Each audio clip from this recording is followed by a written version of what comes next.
Muito bem, estamos na presença do nosso Deus para louvar o seu nome, adorá-lo, ouvindo a sua palavra nesta manhã.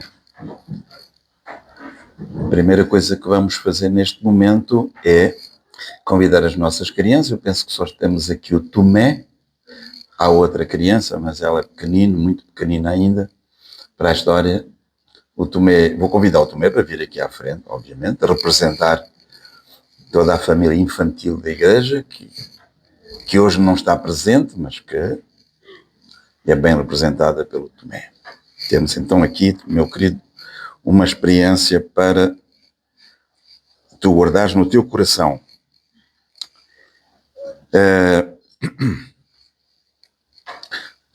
Aqui está.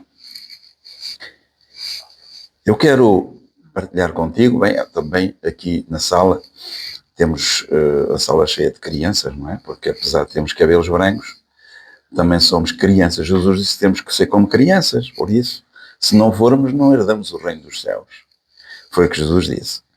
Portanto, esta história que eu vou contar é uma história, é uma experiência real, e ela é com frequência relatada pela pessoa que a viveu em primeira mão, uma senhora, a doutora, uma médica, chamada Ellen Roosevelt, que era médica missionária no Congo, já vai há uns anos.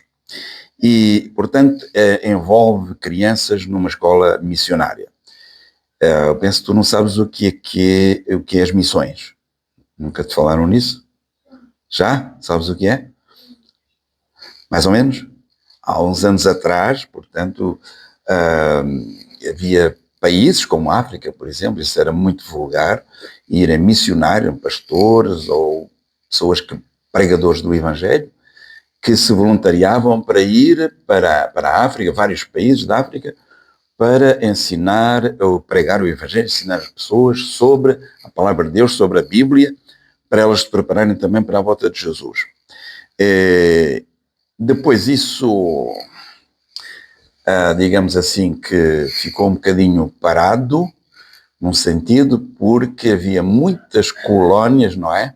Os irmãos estão aqui, sabem, e as colónias estão aqui representadas, colónias de países europeus, basicamente, e isso facilitava a ida dos missionários. Como os países lutaram pela sua independência, e fizeram muito bem, o contexto mudou.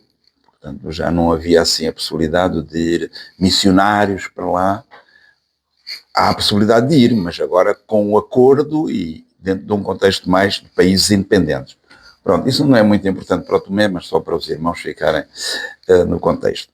Era no tempo em que havia estas missões, e havia as missões espalhadas por todo o lado.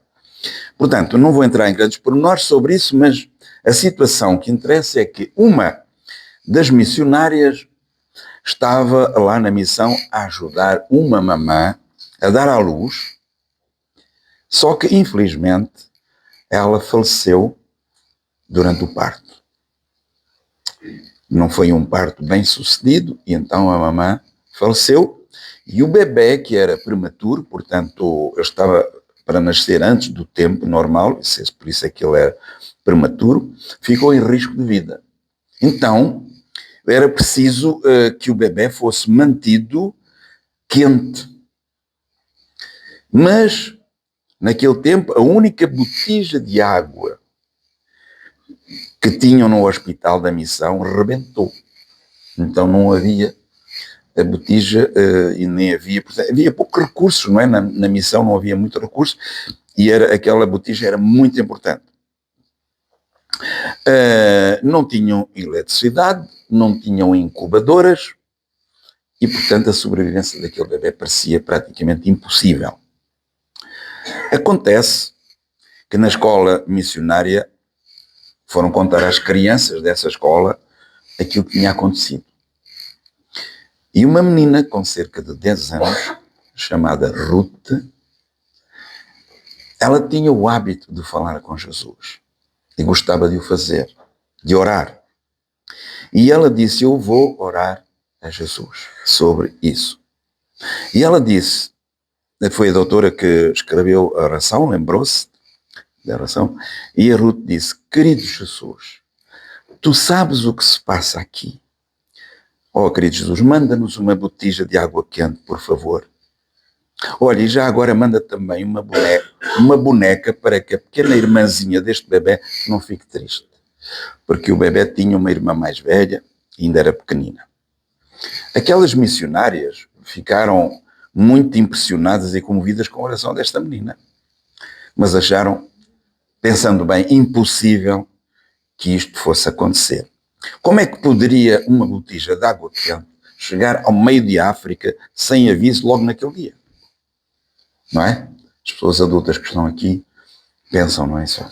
É a oração de uma criança, uma botija de água quente, aqui em África, tanto calor, não deve ser uma coisa impossível, mas ficaram comovidas com a oração da Ruth.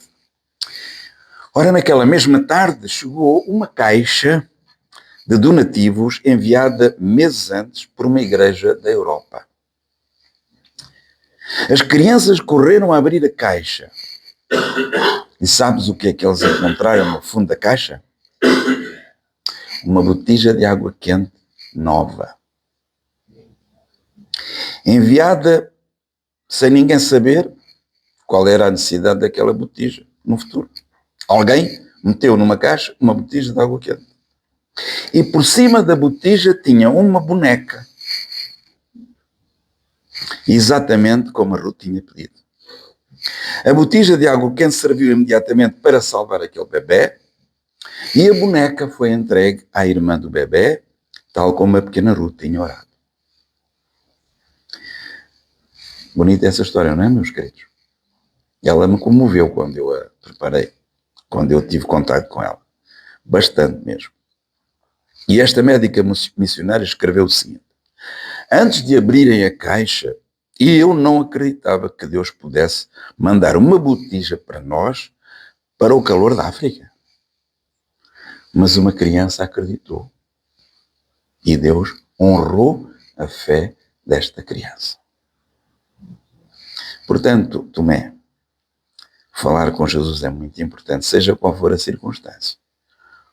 Porque Ele ama muito as crianças e os adultos também. Mas a oração de uma criança, com essa simplicidade de pedir a Jesus o que se precisa, é muito importante. E Ele atende as orações. Está bem, Tomé? Vamos orar aqui com o Tomé e pelas nossas crianças, pode ser? Querido Senhor, Tu conheces o nosso coração, como nós precisamos tanto, tanto de Senhor, da Tua bênção, da Tua misericórdia, da Tua graça. Mas nós louvamos o Teu nome por esta maravilhosa experiência que Tu proporcionaste àquela pequenina Ruth, naquela circunstância tão difícil. Tu és o Deus dos impossíveis e, portanto, nada para Ti é difícil. E esta manhã nós queremos também colocar as nossas orações, nosso coração, nas Tuas mãos, porque desejamos muito que aconteçam coisas na nossa vida e também aqui na nossa igreja. Em nome de Jesus, amém. Muito obrigado, Tomé. Podes regressar ao teu posto, vigilante, ao pé do papai e da mamã. E agora, meus queridos, então, temos a mensagem que Deus, eu creio do fundo do coração, que Deus deseja para nós esta manhã. Eu quero que vocês leiam comigo, convido-os a ler na Palavra de Deus. Um versículo se encontra na carta do apóstolo Paulo aos Colossenses, no capítulo 4,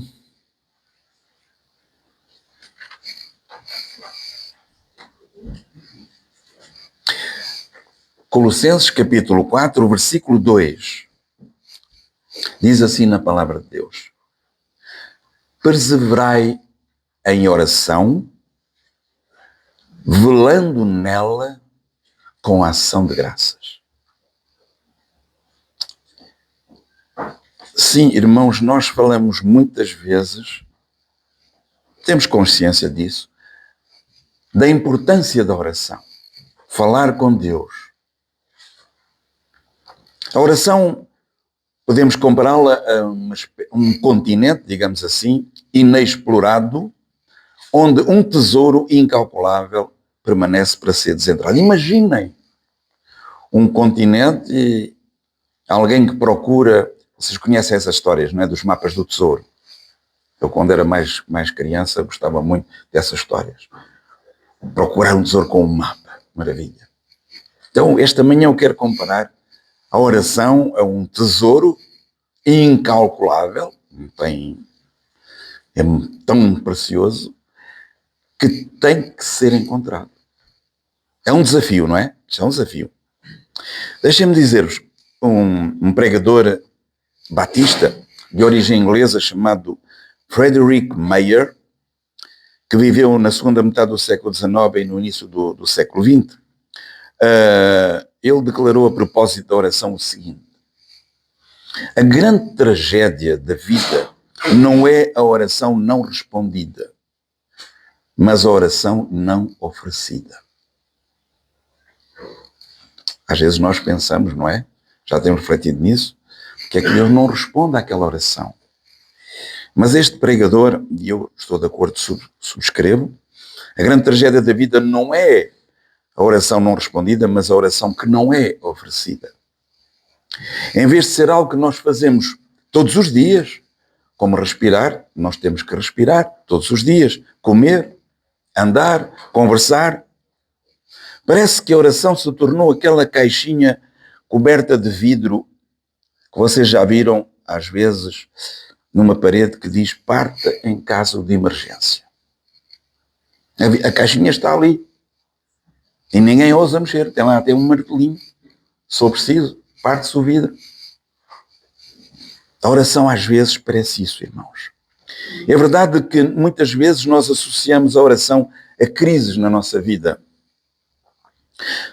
Deixem-me contar a história de um homem que teve alguns problemas enquanto pilotava o seu pequeno avião.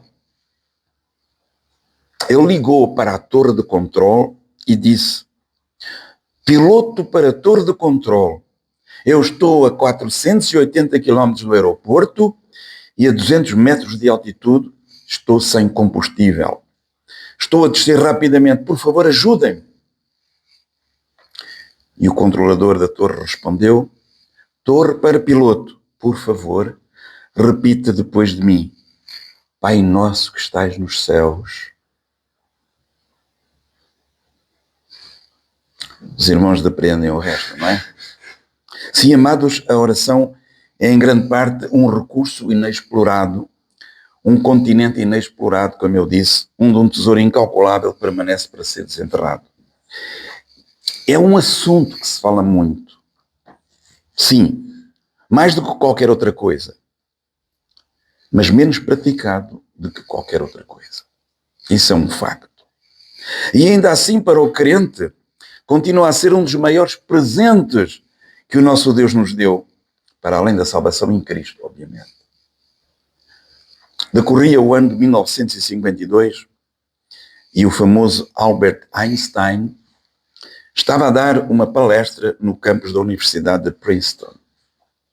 E um estudante que estava em fase de doutoramento ousou perguntar ao famoso cientista, colocou a mão no ar e disse: doutor, o que é que resta ainda no mundo para a pesquisa de uma dissertação que seja original?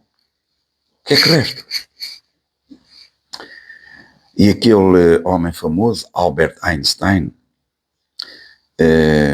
com consideração e profundidade, respondeu: meu querido amigo, descubra mais sobre a oração. Quem havia dizer? Nós ouvimos falar de Albert Einstein por muitas coisas, mas eu não sabia, até ler esta experiência, que o homem se interessava pela oração. Mas o apóstolo Paulo também era alguém que entendia a oração e o seu poder. Lembram-se do texto que lemos? Colossenses 4:2? O que diz lá, irmãos? Perseverai em oração, velando nela com a ação de graças. A oração fazia parte da vida deste homem, do grande apóstolo Paulo, que não era grande, até era pequenino, mas era um crente gigante. Ele acreditava que devia fazer parte da vida de cada cristão, da minha vida, da vossa vida. Porque a oração é o canal de comunicação com o nosso Deus. E o canal de comunicação entre Deus e aqueles que amam a Deus. Ele começa por dizer, perseverai em oração. Sabem, na língua original está escrito, podemos traduzir literalmente, continuem firmemente em oração. Continuem firmemente em oração. Persistam, perseverai. A palavra original, de facto, é muito poderosa para ter uma tradução ao mesmo nível. E neste versículo é dado como um imperativo, ou seja, uma ordem do Senhor. Por outras palavras, persistir na oração não é uma opção. Para nós, é uma ordem do próprio Senhor. E existem duas palavras de Jesus, muito edificantes, que vocês conhecem. Uma está em Lucas 18 e a outra em Lucas 11. As duas têm a ver com esta questão, com a persistência da oração, em nunca desistir da oração. Em Lucas, no capítulo 18, Jesus diz, e contou-lhes também uma parábola sobre o dever de orar sempre e nunca desfalecer. Está em Lucas 18, versículo 1.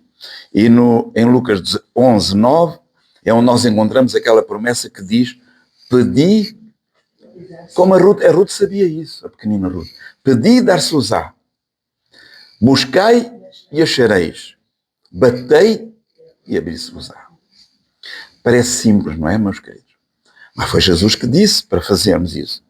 E cada um destes verbos está no presente, na voz ativa.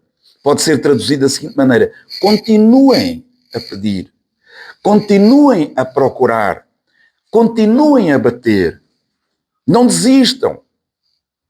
Jesus não quer que nós desistamos da oração. Ele instrui-nos a ser persistentes.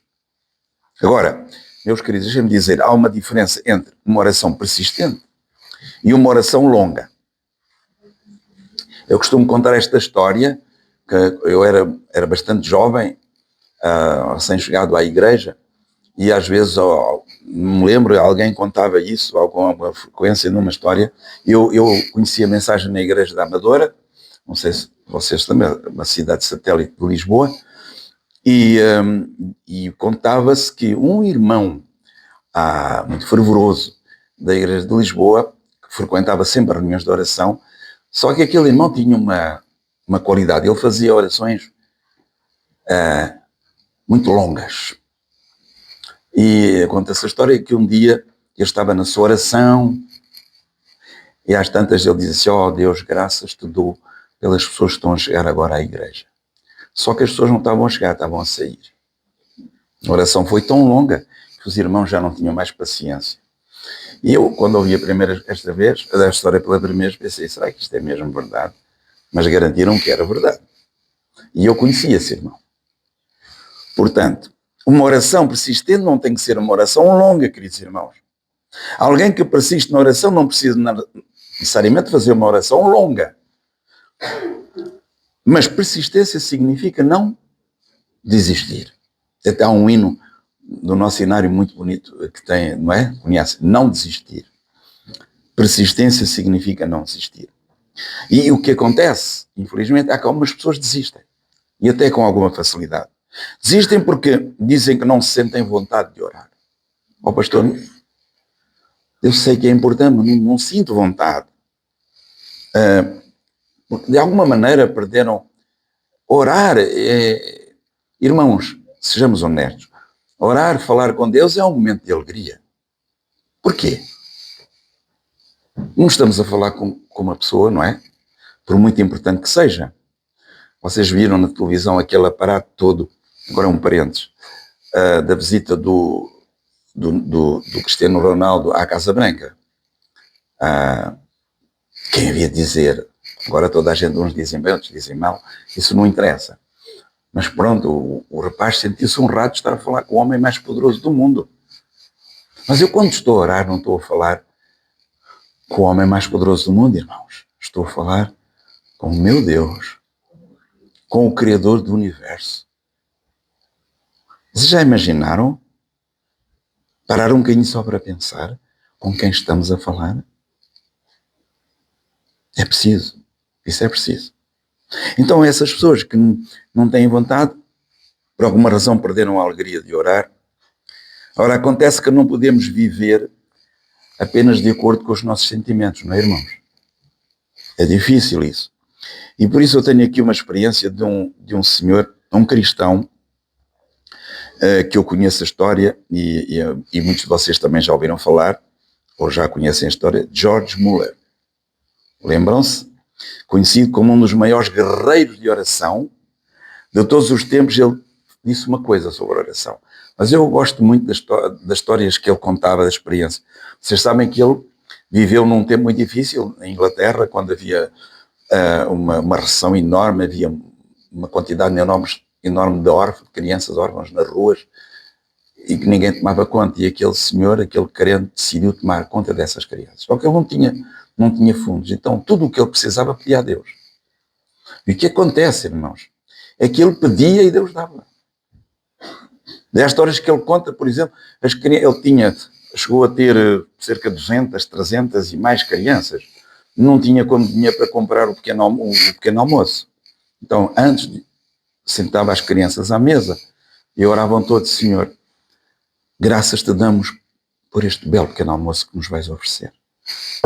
Batiam à porta e era um padeiro que trazia umas sacas de pão. Coisas desse género, mas é impressionante. E George Muller disse o seguinte: é uma tentação comum de Satanás fazer-nos desistir da leitura da palavra de Deus e da oração, quando o nosso prazer acaba. Como se não valesse a pena ler as Escrituras, quando não conseguimos desfrutar delas. E como se não valesse a pena orar, quando não temos espírito de oração. A verdade, diz George Muller, é que, para desfrutar da palavra de Deus, devemos continuar a lê-la. E a maneira de obter um espírito de oração é preciso continuar a orar. Quanto menos lemos a palavra de Deus, menos desejamos lê-la. E quanto menos oramos, menos desejamos orar. Acham que eu tinha razão? Absolutamente. Agora deixa-me falar do meu herói. Do nosso herói. Sabem quem é? Quero ouvir o nome dele bem forte. Ah, que bonito. Como é que se diz em ucraniano? Podes dizer mais alto? E ela disse Jesus Cristo ou só Jesus? É quase igual, não é? É praticamente. O nome de Jesus é em todo lugar. Eu não sei como é que se diz em chinês, mas deve ser a mesma coisa. Quão significativa era a oração para o nosso Jesus? Não era apenas o seu hábito regular, mas era o seu recurso em todas as emergências, por mais leves ou graves que fossem. O Senhor Jesus não atuava, não agia. Vocês sabem disso, não é? Ele passava períodos importantes, até da noite, a orar, a pedir força para a missão. Porque ele sabia o que vinha a seguir. E a força vinha de cima. Quando perplexo, Jesus orava. Quando era pressionado pelo trabalho, Jesus orava. Quando estava faminto por comunhão, ele encontrava isso na oração. Se era tentado, Jesus orava. Se era criticado, Jesus orava. Se estava cansado no corpo ou no espírito, ele recorria ao seu hábito infalível de oração. E todas as vezes que vemos Jesus orar, ele orava com paixão. Eu já tenho dito isso, como às vezes eu penso, meu Deus, eu gostava de orar com paixão, às vezes não consigo. Mas pronto, eu oro como eu sei. Mas quero-vos dizer que eu conheci alguns irmãos e irmãs, e uma delas eu me lembro muito bem, e alguns de vocês já ouviram falar, chamava-se Maria Augusta Pires, foi uma grande missionária aqui no Norte, ela e o marido e o filho. E eu, quando ia a reuniões de oração, ia muitas vezes, quando não estava na escola, porque estudava de noite, quando ouvia aquela senhora orar, eu ficava impressionado. e a minha mulher sabe, porque ela conheceu mais tempo esta querida irmã, grande missionária, tinha curso de pastora também. Ela orava com paixão. E isso impressionava o meu coração. Eu não me lembro muitas vezes, algumas coisas eu me lembro que ela falava com Deus na oração, mas era a forma como ela orava que me deixava muito impressionado. Ora, Jesus, o nosso querido Jesus, orava com paixão, porque ele sabia, e a irmã Maria Augusta também, com quem estava a falar. E sabia que orar ao Pai do Céu é algo poderoso e não algo que se pode fazer de forma leviana. E ela contou uma história uma vez, numa das conferências que ela fez, uma história que eu nunca esqueci. Ela fez uma semana de conferências e a determinada altura ela contou esta história de uma situação, num determinado país havia um conferencista evolucionista que estava a falar e dizia que as pessoas, coitadas, acreditam em Deus e na Bíblia, mas isso é tudo fábulas, isso é um fator de atraso, não é possível, nós temos mesmo é que dar a mão à ciência, ser mais inteligente. Bem, eu pregava as coisas que ele achava que devia pregar. E numa das noites, uma mãozinha levantou-se lá no meio da conferência, as pessoas podiam perguntar ou intervir. E ele interrompeu e disse, o senhor quer dizer alguma coisa? E o ancião levantou-se e disse simplesmente isto. Como é que o senhor se atreve a dizer que Deus não existe, se eu ainda desta manhã falei com ele? A irmã Maria Augusta disse que aquele conferencista já não teve mais palavras para acabar a conferência. E essa história me impressionou muito, esta simplicidade, esta convicção profunda. Eu falei com o meu Deus esta manhã. Como é que alguém pode se atrever a dizer que ele não existe, se eu falei com ele? Interessante, não é, meus queridos? Jesus disse-nos também que quando orarmos não devemos usar o quê? Vãs repetições, como os gentios, porque pensam que pelo seu muito falar serão ouvidos. Esta frase de Jesus, até às vezes é usada com algum sentido de humor para alguns pastores, eu também já usei, quer dizer, que não é por muito falarmos que seremos mais ouvidos, até porque somos pregadores, não é? E é por isso que às vezes isso nos encoraja a fazer pregações mais curtas, mas profundas. Com a ajuda de Deus nós conseguimos. Não sei se será o caso hoje. Tenham misericórdia de mim, por favor. Mas é um assunto muito importante, meus queridos. Devemos orar também com gratidão, porque isso o apóstolo Paulo disse, não foi? Orar com persistência e ação. Isso quer dizer o quê? Orar com gratidão, não é? Então, em Efésios 5:20 diz-nos que gratidão é o resultado natural de estar cheio do Espírito Santo e andar sob a sua influência. Estamos gratos por isso. Em Filipenses 4:6 diz-nos que não devemos estar ansiosos por nada, mas por tudo, devemos orar por tudo, dando graças ao fazermos as nossas petições ao nosso Deus. Há outra questão da oração que é importantíssima, que é a oração de intercessão. A oração de intercessão é basicamente orar pelos outros, pelo nosso semelhante. Orar para que a vontade de Deus seja feita na vida de outras pessoas. Uma vez ouvi um jovem, que não era pregador, mas tinha a responsabilidade de uma reunião de oração. E impressionou-me. Eu já era pastor, e ele disse o seguinte, irmãos, hoje eu quero falar convosco sobre o poder da oração. E eu sei o que é que o jovem vai dizer. E ele baseou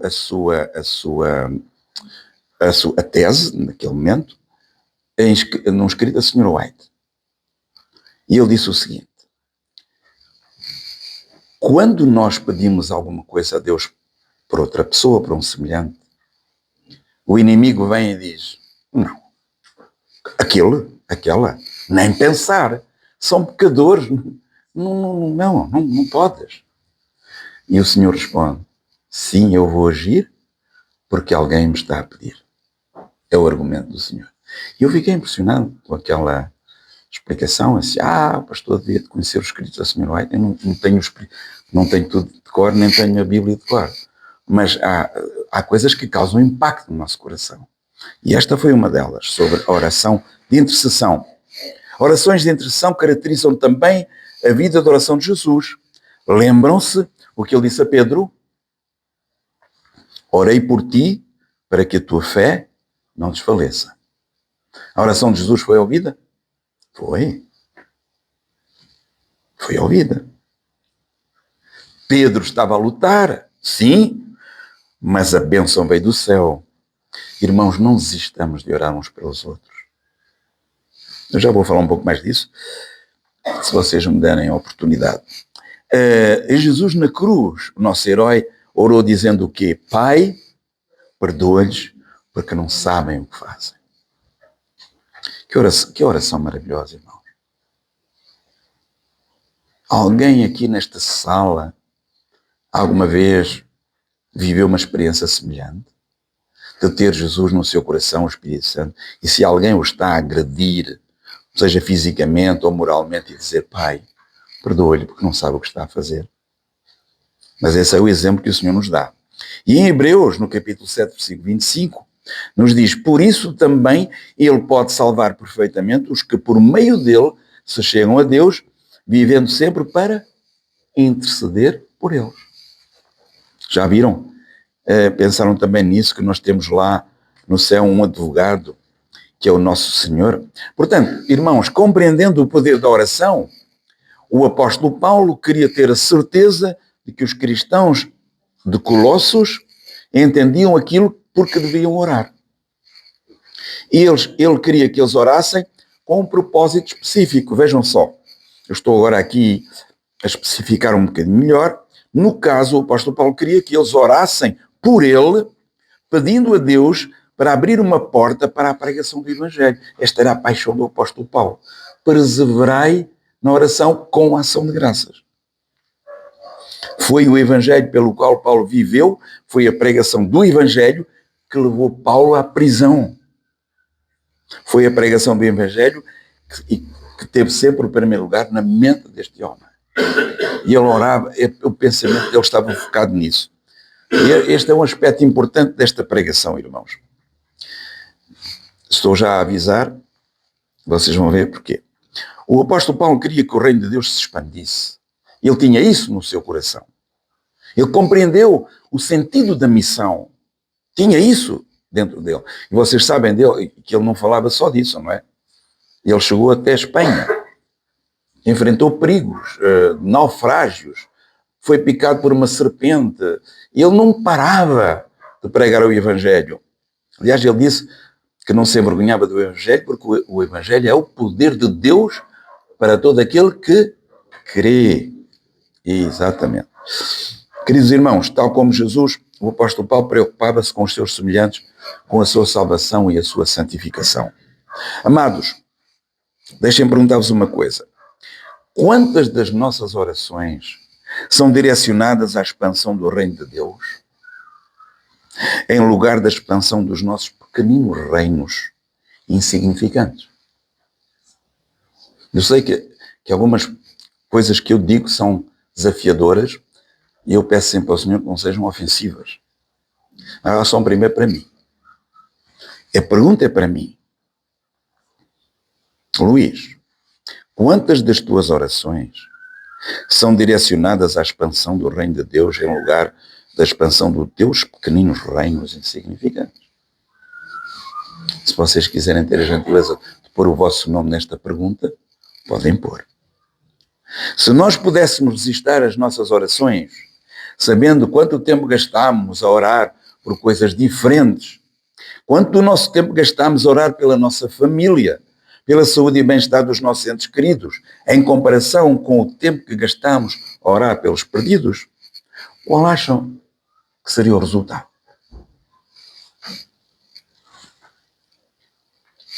E a oração de intercessão pode mudar muita coisa, irmãos.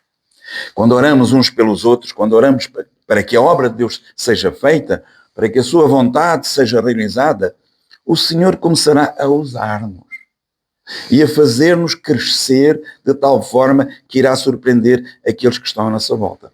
Querem que eu repita? que eu não inventei. Esta é a realidade que encontramos na poderosa palavra de Deus.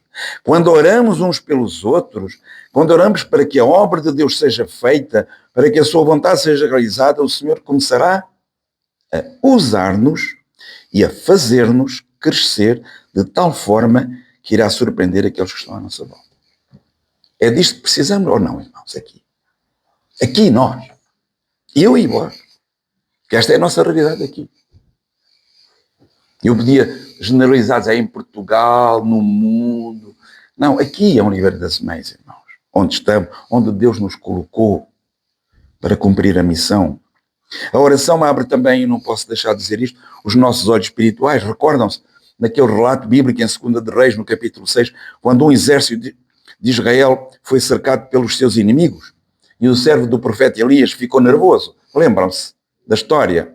Diz lá, ora, quando o moço do homem de Deus se levantou cedo e saiu, eis que um exército com cavalos, isto estivemos a estudar na escola dos jovens, e eles estão, atenção, estou a ver que eles estão a ouvir isso, eis que um exército com cavalos e carros rodeava a cidade. Então o seu moço disse, ai, meu senhor, que faremos?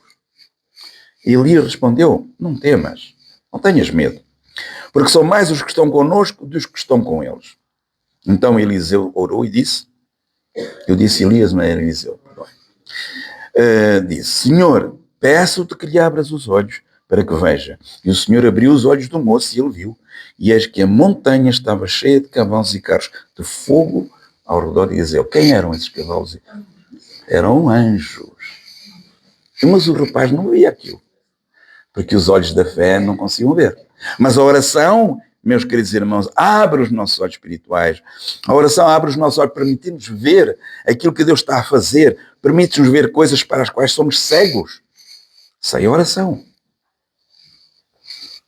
E outra coisa ainda que a oração faz, é que ela alinha o nosso coração com o coração de Deus. E isto é uma parceria, irmãos.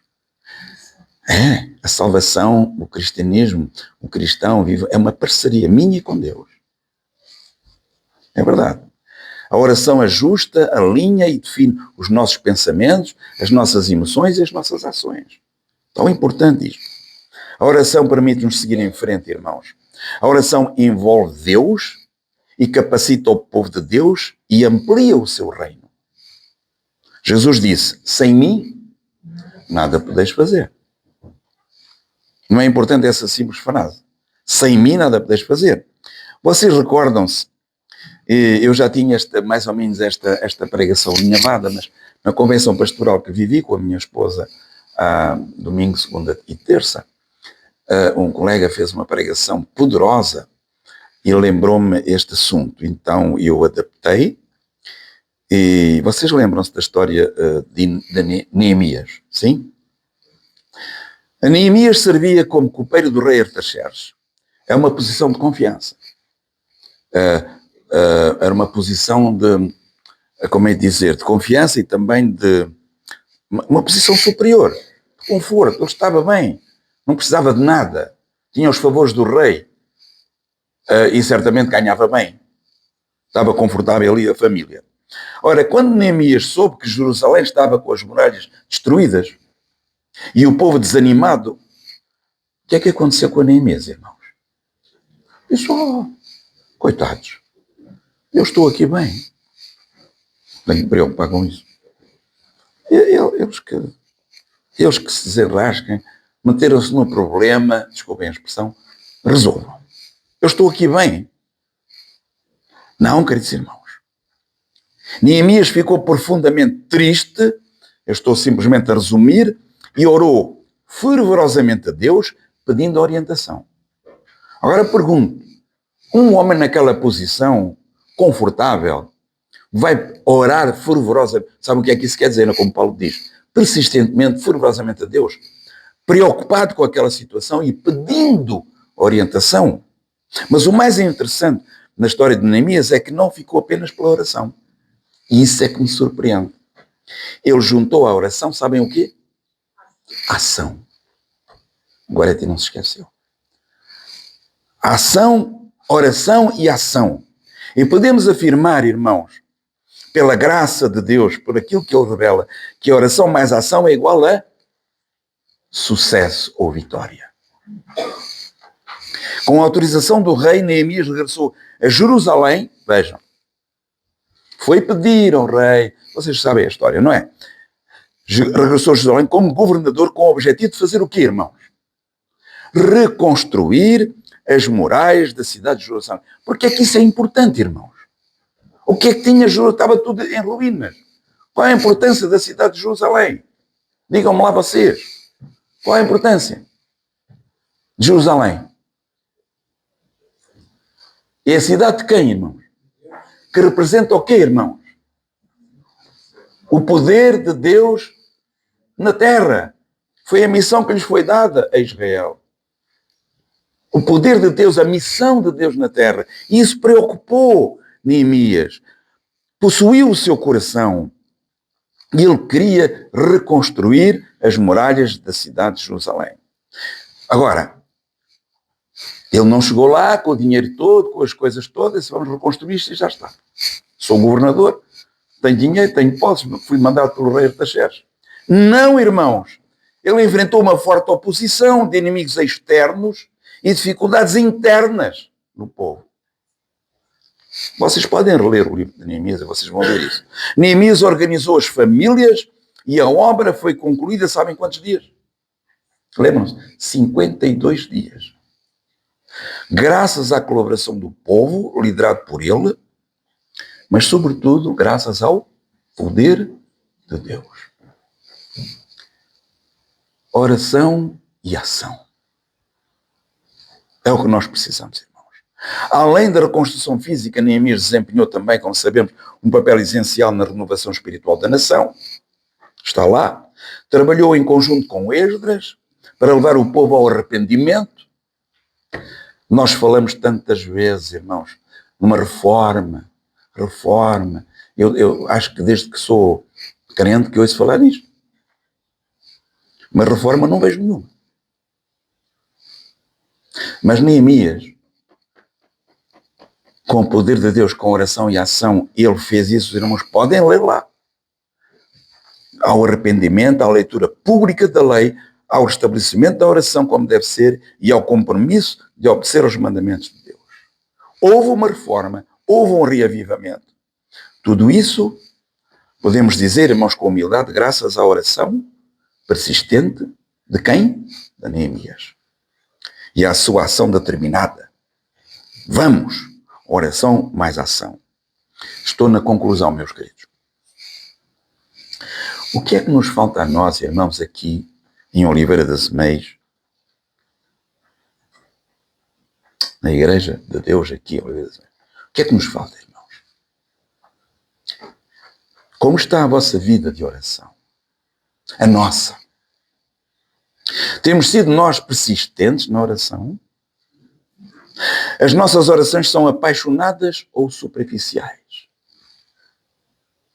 Estão as nossas orações cheias de intensidade e fervor ou são fracas, tímidas e sem fé? E quanto à gratidão? Quanto tempo, irmãos, temos investido agradecendo a Deus por tudo o que Ele já fez por nós? Porque isso vai junto. Agradecer o que fez, porque há muito para fazer, irmãos. Há muito para fazer. E já agora, por quem estamos nós a orar? Será que algum de nós escolheu os nossos vizinhos ou os nossos senhorios para orar pela salvação deles? Insistentemente, perseverantemente? Pergunto, porque me lembrei, quando preparei, lembrei-me deles. Mas depois há muitas pessoas nesta rua. Podemos escolher uma ou outra, um vizinho que não conhecemos. Ou não sei, um colega de trabalho, não sei, irmãos. Existe alguém na nossa vida por quem estamos a orar para que ela seja salva?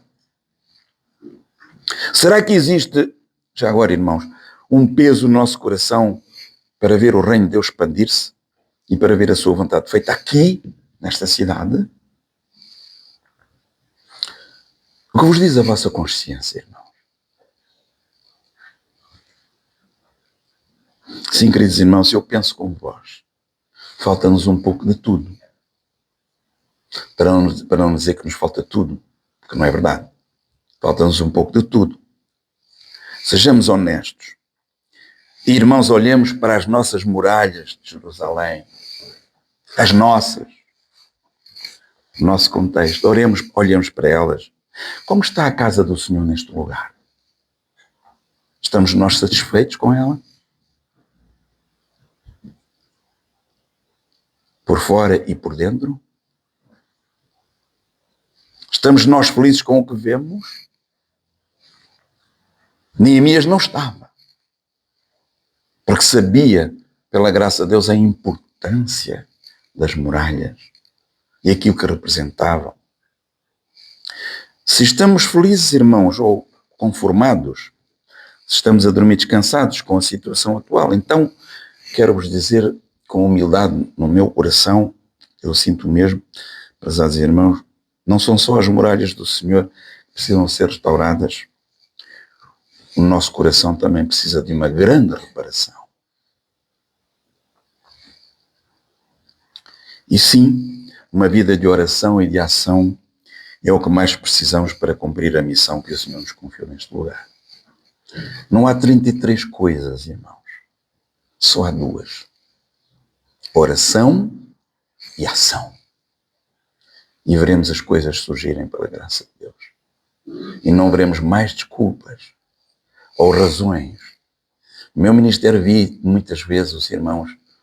Eu conto sempre esta história porque me lembro dela quando estava a trabalhar no Funchal.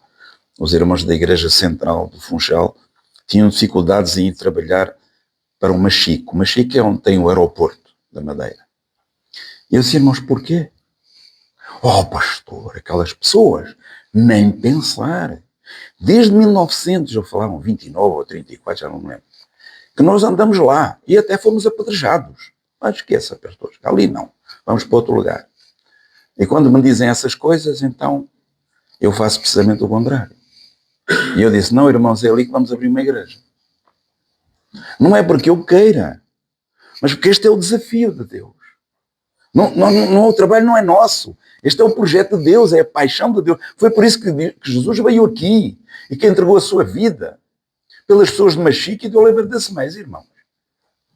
E vocês perguntam, pastor, abriu a igreja lá ou não? Abrimos uma igreja. E os irmãos foram para lá trabalhar. E esteve lá um pastor e penso que ainda está. Então é isso, irmãos. Queridos irmãos, oração, mais o quê? Ação. Que o Senhor, na sua grande misericórdia, na sua graça, nos conceda isso, irmãos. Que apaixone os vossos corações e o meu, para que não desistamos. Nunca. E o façamos com alegria e paixão, como Jesus fazia. Amém. Quando terminar, escuta.